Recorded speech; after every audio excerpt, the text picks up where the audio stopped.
Purchasing a car is a big decision, and buying a Tesla is no exception. You're probably here because you're interested in possibly buying one. So today I will tell you what you need to know before purchasing a Tesla. So the first thing that you need to know are that the miles on the website are not the miles that you're going to be using day to day. And that is because we typically only charge the Tesla up to about 90% of its total capacity.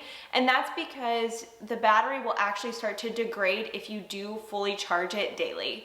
And then also the battery will start to degrade over time just naturally as you start using your vehicle. So at about the 50,000 mile range, you will see about a 5% degradation in your battery life. But I mean, this isn't anything too crazy or something to worry about. It's more something just for you to know, especially if you are the person who does pound a lot of miles on your car. Also, if you drive frequently, a good thing to know is that the navigation is always on. So you can't actually ever turn it off. Also, the navigation uses Google Maps. I didn't know this. I actually thought Tesla had its own navigation, but it does use Google Maps.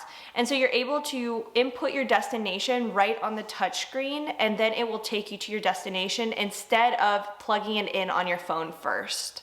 But one thing to note is that the live traffic will not show up on the navigation unless you purchase the premium connectivity, which does cost $10 a month.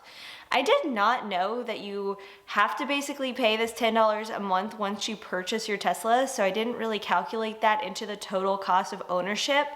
But that is something that you should probably calculate up front because it's probably something that you're gonna want. I personally can't live without the premium connectivity because I do want the live traffic, and then also I do like to stream my music, and I can't do either one of those things without it. With the premium connectivity, you get live traffic visualization, satellite view maps, video streaming, karaoke, music streaming, and internet browsing. This is honestly just one more thing to make sure you calculate into the total cost. So the next thing you need to know is that many electric vehicles have regenerative braking, including the Tesla. Regenerative braking captures kinetic energy during deceleration, storing it in the battery so it can be used as electricity to power the electric motor. This is just a lot of fancy words for basically you can use one pedal to stop and go. So this takes a little bit of getting used to, but the Tesla does have two pedals. So it does actually include a brake as well. So if you're used to the braking system, then it's not going to be that much of a difference. But honestly, I really enjoy the one pedal because it just seems so much more natural to drive using one pedal than it does the two. But basically you can either press on the gas and then it will go forward, or if you release your foot off of the pedal, then it actually does start to slow down and will eventually stop. Not only is the braking different on the Tesla, but actually the car parts themselves are different too. Electric vehicles typically use less parts than a gas-powered vehicle, therefore having less parts to hopefully brake down the road.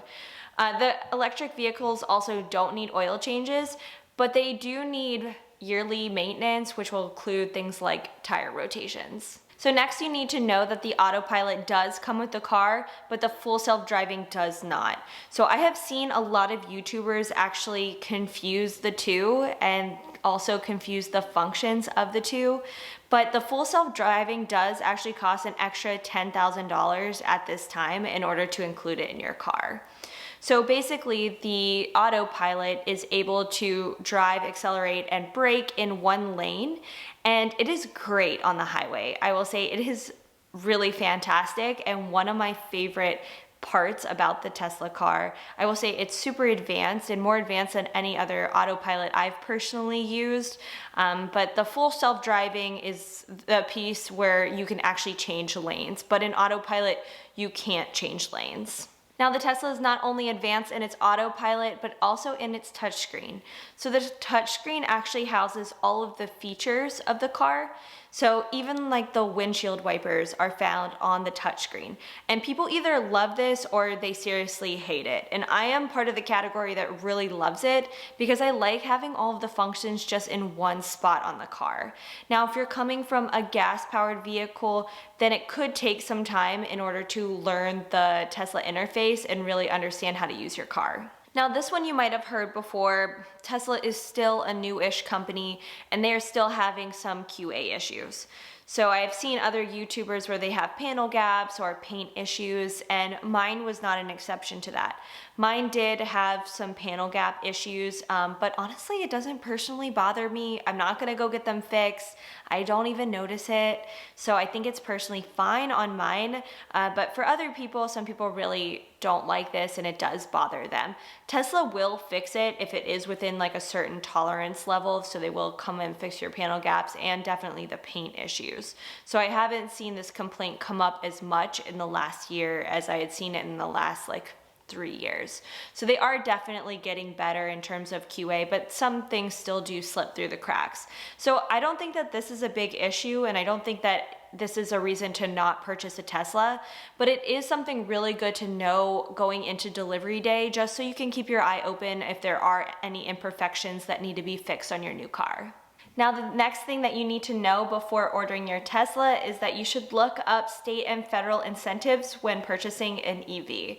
So at the time that I'm making this video, the Biden administration is actually reevaluating the federal EV incentives. And so hopefully within the next couple months, we may have a reinstated federal incentive plan, and that would be really great and save you a ton of money in the back end. So just make sure to do your homework and see where you can save money when you can.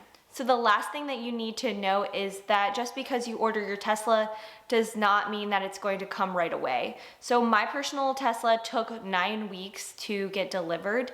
And so it definitely, wait times will vary based on the demand, the time of year, and honestly where you live. So my suggestion, if you want to get an estimate of how long it's going to take, is to go on to tesla.com, build your car, and then see the estimated wait times.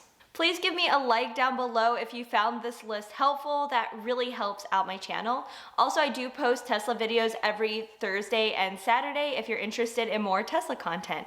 But thank you guys so much for watching, and I will see you in my next video.